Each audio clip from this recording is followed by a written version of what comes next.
Hey everyone, my name is Brady Whitten. Welcome to this week's Mid-City Sermon Cast. So I'm continuing this series called Does Jesus Still Matter? And we're talking about Jesus's life and asking that question, does it still matter? What does it mean for our lives and our world today? And today we're going to talk about Jesus's resurrection. And if you ever find yourself in need of a little hope, maybe a little courage, or maybe if you find yourself overwhelmed by the pain and the injustice of this life, then this message is for you. So let's dive in.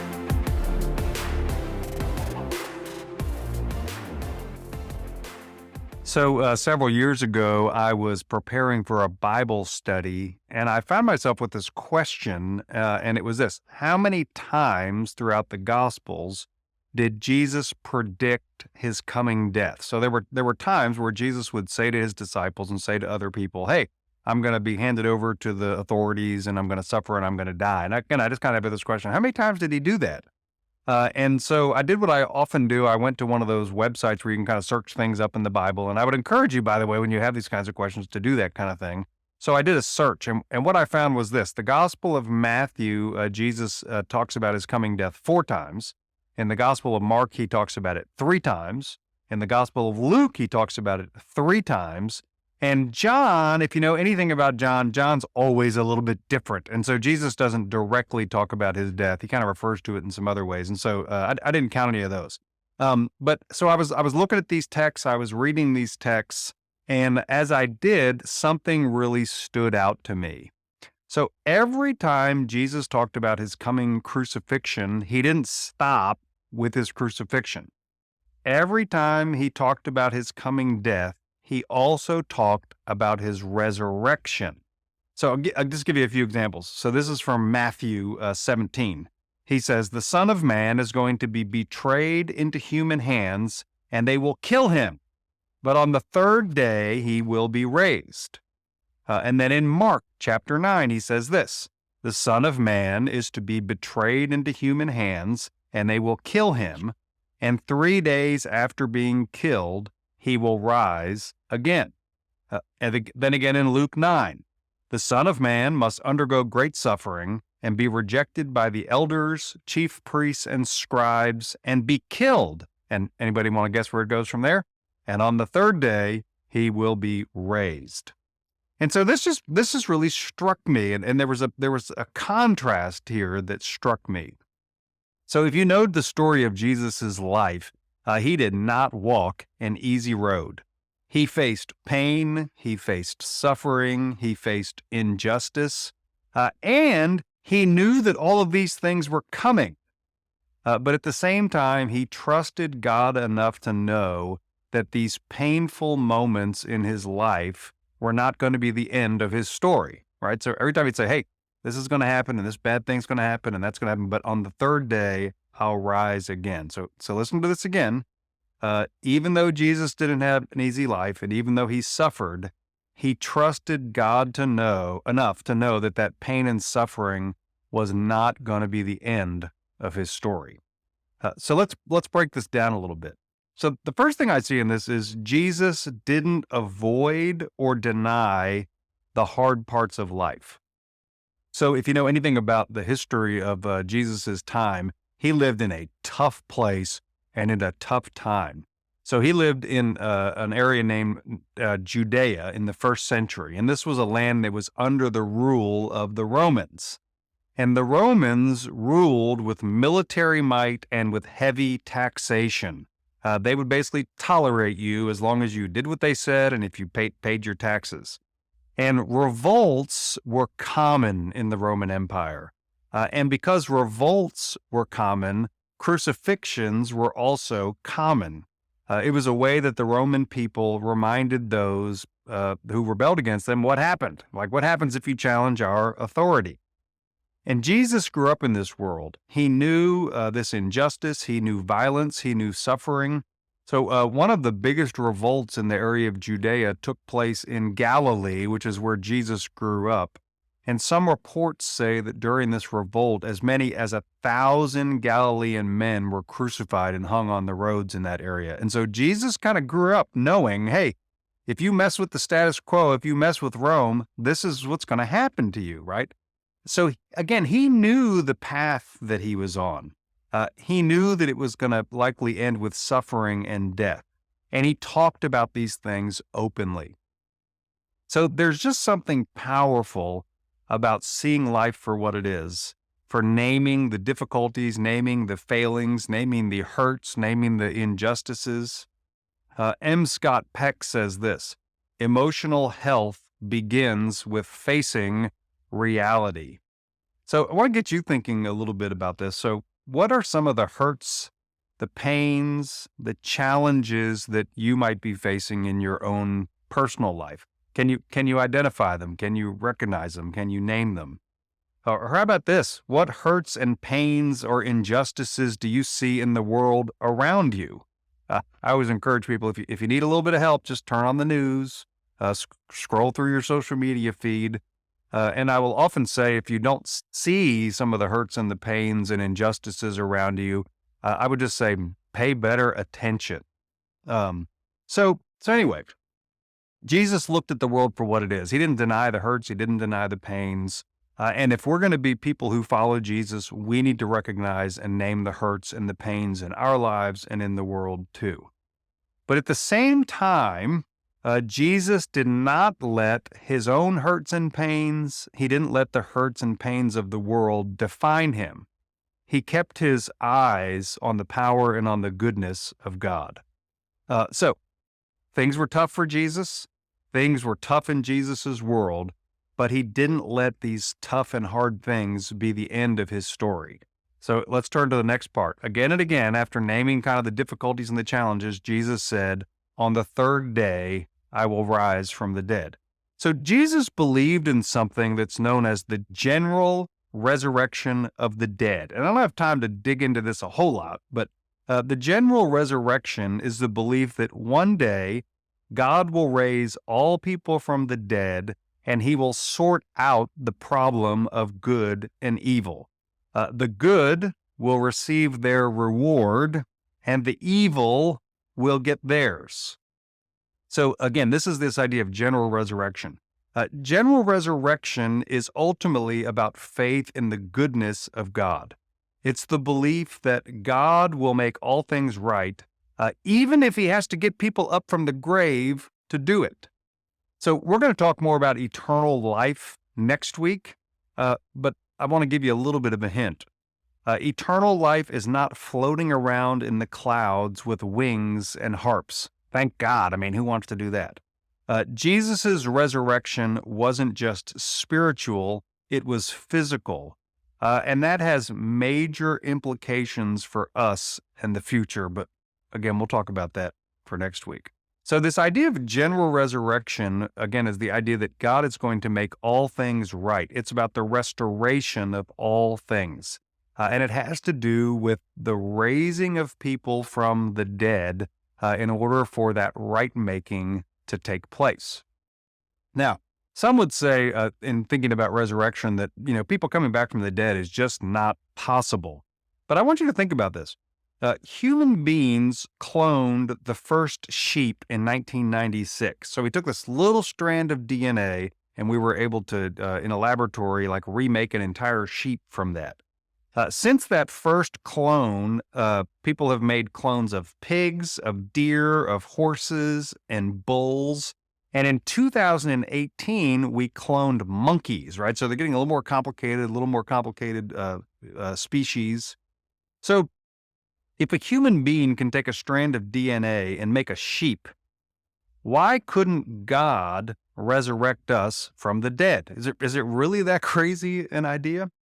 Rabbi Niall Gilman, in a book I love called The Death of Death, says this: if in fact God created the world and humanity in the first place, if God is the ultimate power whose power extends over all of nature and all of history, then why couldn't God raise humans from the grave? So Jesus believed in resurrection, and he put his trust in the power and in the goodness of God. And it turns out, as we tell the Jesus story, that Jesus was right to put his trust in God. So we read this in Luke 24. On the first day of the week at early dawn, they went to the tomb, taking the spices that had been prepared, and they found the stone rolled away from the tomb. But when they went in, they did not find the body. While they were perplexed about this, suddenly two men in dazzling clothes stood beside them. The women were terrified and bowed their faces to the ground. But the men said to them, "Why do you look for the living among the dead? He is not here, he has risen. Remember how he told you while he was still in Galilee that the Son of Man must be handed over in the hands of sinners and be crucified, and on the third day rise again?" Then they remembered his words, and returning from the tomb, they told all this to the 11 and to all the rest. Now it was Mary Magdalene, Joanna, Mary the mother of James, and the other women with them who told this to the apostles. But these words seemed to them an idle tale, and they did not believe them. So what we see in the Jesus story is that Jesus put his faith in God, believed in the resurrection, believed in God's power to raise him from the dead, and in fact, that's what happened. So I do want to say a little something about doubt. So even those first eyewitnesses, the ones who saw the tomb empty, they struggled to believe what they were seeing. Jesus tells us that when the women went back to tell the disciples that the tomb had been empty and that they saw angels and about the resurrection, that the men thought the women were like full of it, that they were making it up, didn't believe them. And so we see even the earliest eyewitnesses, again, kind of questioning and doubting a little bit. But the cool part about that to me is that Jesus kept appearing to them again and again. He didn't just say to them, "Well, you don't believe, therefore I'm going to kind of disappear and you're on your own." And I think the same is true for you and me. If we have doubts about all of this, and by the way, this sounds like some pretty fantastic stuff. If we have doubts about it, we're not alone. We're in this sort of, in keeping with the disciples and a lot of people who have come after. But we also find that as we kind of live with our doubts, as we live into our doubts, that Jesus is there in our midst, just as he was with them. So Frederick Buechner famously says about Easter, he says, "Easter means that the worst thing is never the last thing." And this belief in a hope-filled future, that the worst thing is not the last thing, is one of the key promises of our faith as Christians. Isaiah 40 says this, that we who trust in the Lord will be raised up on eagle's wings. In Romans 8, the Apostle Paul tells us that all things work for good for those who love God and are called according to his purposes. Paul again in Romans 8 says that I consider the suffering of this present time not worth comparing to the glory that will be revealed. So again, as Christians, we always believe that even though we face hardships, even though we face difficulties, that those hardships and difficulties don't have the last word. So can you think of a time in your life where you thought that pain and hurt and struggle really had kind of like won the day? I know that I can. But then what you discovered as you kind of held on, as you persevered, that it was actually God who was helping you through. I would say the first really hard thing that I went through in my life was my parents' divorce, and that took place when I was in about first grade. That same year, I was hospitalized with meningitis, and then I had shingles. And I remember just feeling like that, my whole world was kind of coming to an end. And all I could see was my pain and my difficulty. But I wish I could go back now and talk to my younger self. Because if I could, I would say, hey, look, This is not the end of your story. Fast forward almost 50 years, and I have a beautiful life now. I have a wife who I love and I've been married to for 27 years. I have 3 children that I adore, even though they make me crazy. I have work that I love. And so that painful and that difficult part in my life was not the end of the story. And I've seen that happen over and over and over as I've faced hard things in my life. And what I've learned is that God is trustworthy and God will see me through. So another reason I love the resurrection is because the resurrection is a little bit defiant. So as a pastor, I have to deal with a lot of tragedies. I've dealt with the death of children. I've dealt with the death of young mothers. But because of my belief in the resurrection from the dead, there's a part of me that can kind of look at those difficult moments in the face and defiantly say to them, Jesus is alive and you don't get the last word. When I'm in a place in my life where I'm feeling personally discouraged or even facing my own failures, which happens, again, I love being able to look them in the face and really kind of defiantly again saying, Jesus is alive and you don't get the last word. When I look at the world around me and I see the hurt and the harm and the injustice, again, I really, I kind of like revel in being able to defiantly look at those things in the face and say, Jesus is alive and you don't get the last word. And to take that just a step further, a guy named Peter Rollins suggests that when we don't stand up to injustice, when we don't stand up for the needs of others, that what we're doing in effect is denying the resurrection. So he says this, without equivocation or hesitation, I fully and completely admit that I deny the resurrection of Christ. I deny the resurrection of Christ every time I do not serve at the feet of the oppressed. Every day that I turn my back on the poor, I deny the resurrection of Christ. I deny the resurrection of Christ when I close my ears to the cries of the downtrodden and lend my support to an unjust and corrupt system. However, there are moments when I affirm the resurrection. I affirm it when I stand up for those who are forced to live on their knees, when I speak for those who have had their tongues silenced, when I cry out for those who have no more tears left to shed. So again, one of the things I love about the resurrection is that kind of defiant hope that it gives us. So let me ask you this. What darknesses, defeats, pains, and struggles are you facing? What difficulties, struggles, pains do you see in the world around you? What are you doing to look them in the eyes, just kind of look at them head on and say, Jesus is alive and you do not get the last word? So does Jesus still matter? That's kind of the question that I want us to think about. Well, does our world still need hope in the face of suffering and death? Do we still need a source of courage and hope in the face of life's struggles and injustices? Resurrection is not just a promise about what happens when we die. It's an invitation to live life differently now. It's a call to embody God's kingdom, bringing life, justice, and hope to a world in desperate need. It's a defiant declaration that suffering and even death do not get the last word. So does Jesus still matter? I'll tell you this. I know my answer to that question, that Jesus matters deeply to me. What's your answer? See you next time, everyone.